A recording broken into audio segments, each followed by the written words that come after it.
Hello and welcome to the 2023 Hankook Mexico City E-Prix press conference, starting off with our team principals.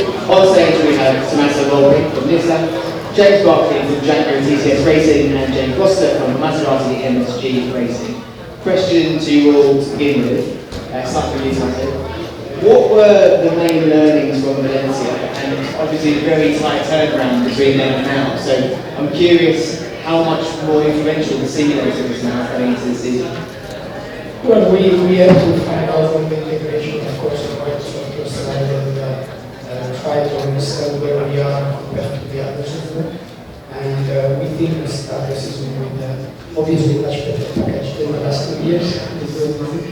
But yeah, of course, America doesn't give you the whole vision of where you are until we start to have some information. Same question to you. Firstly, welcome to James. Stepping out of the car into the team principal role, so congrats, well, thank you. Pleasure. No, it was really good to be able to get Valencia under our belts. Gives you a chance to start to see where things are at, especially things like the race simulation. Although it's very difficult to judge Valencia in terms of performance, you start to get a bit of a lay of the land. So important mileage, important time for everybody. And yeah, I think we've all been hard at work since Valencia coming here to Mexico. Finally, James, welcome. Exciting time here. Well, it was super challenging in Valencia. I think we had a very packed schedule. We learned a huge amount, and we also figured out that there's a huge amount more to learn with this James class. So we've got a lot of challenges ahead of us, and yeah, it's super tight turnaround, as you said. So hopefully we'll be in a good position this weekend.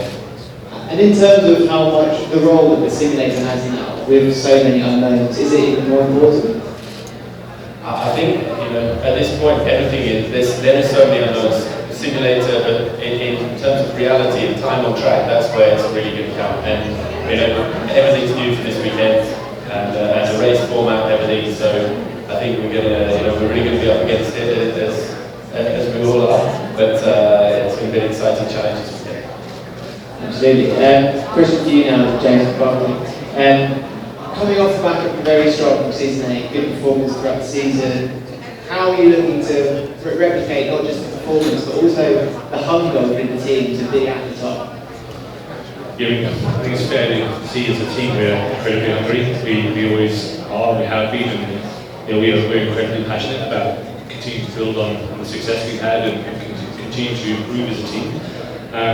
One thing that I've said already though is that we start this new generation, it's a reset for everybody. So we can't rely on the fact that where we were in Gen 2 with our knowledge of the Gen 2 car and the race format, we have not only a full technical regulation change in the car, we have new scoring regulation, which completely changes the way we go racing as well from time to laps. Add all these factors together and we really start, in many respects, at a new sheet of paper. So from our point of view, it's not being replaced in any way by absolutely having our attention to detail as everything we can. But also it's the start of a new generation, so you also can't panic, you can't judge performance off one race. And ourselves as a team, we've worked really hard to coming here as prepared as we can be. The key point now is that this is just the start, so we'll really build from there. Like all teams, you either come away from this weekend with homework to do, or you'll come away in a good position where you'll have to keep working hard, because in this quality of lineup of teams, manufacturers, and drivers, you can't take anything for granted. So yeah, our hunger though is without question. We are incredibly hungry, having been a bridesmaid for a couple of seasons in the driving team championship.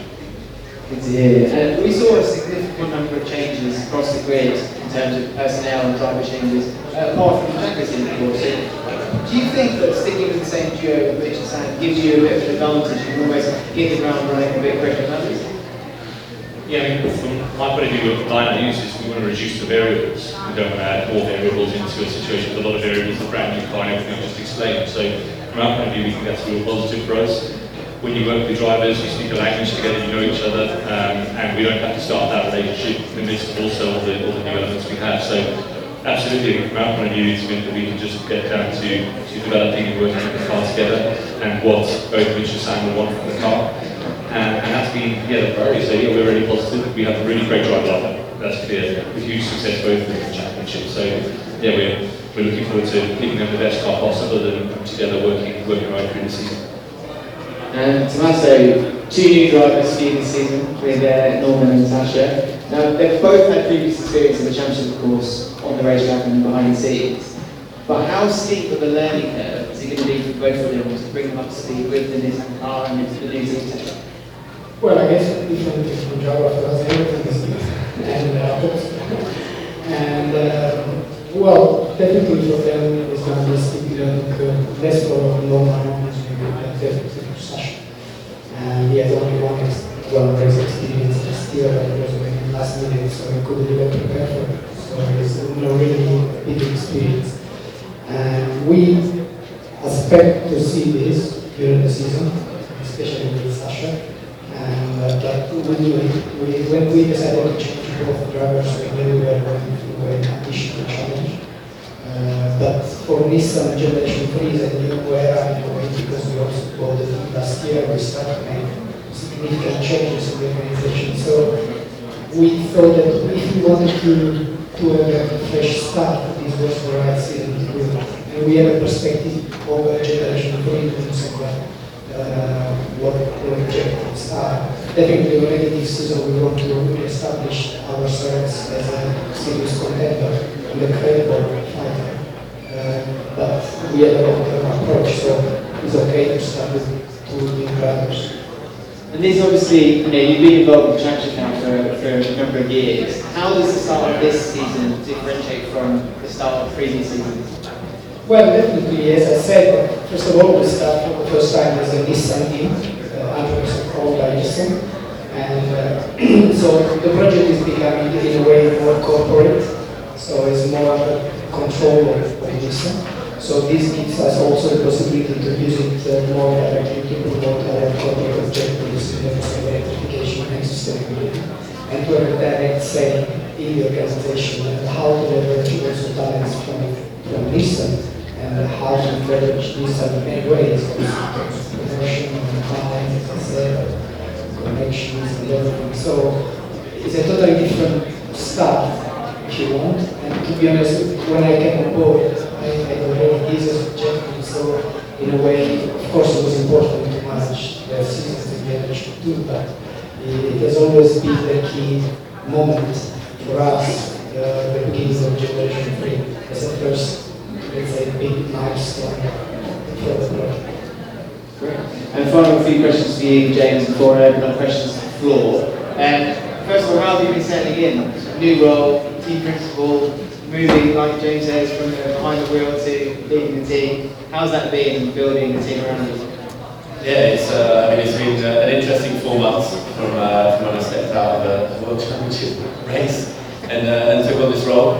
It's been a huge amount to learn, to be perfectly honest. I've got an amazing team around me that has empowered me to learn, and the first 2 months I had a lot to take on board.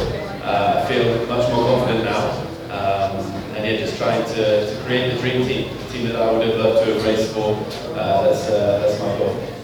And obviously a big name with the likes of the name Maserati back in Super Motorsport for a long time. But just talking briefly about Valencia, the team looked very strong. I think Max was very consistent, topping times in a number of sessions.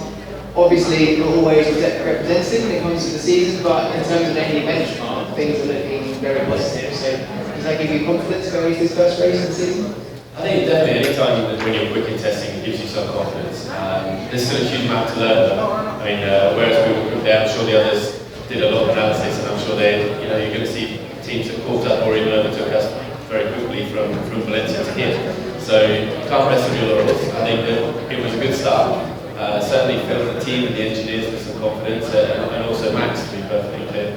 So yeah, I think it was definitely a positive.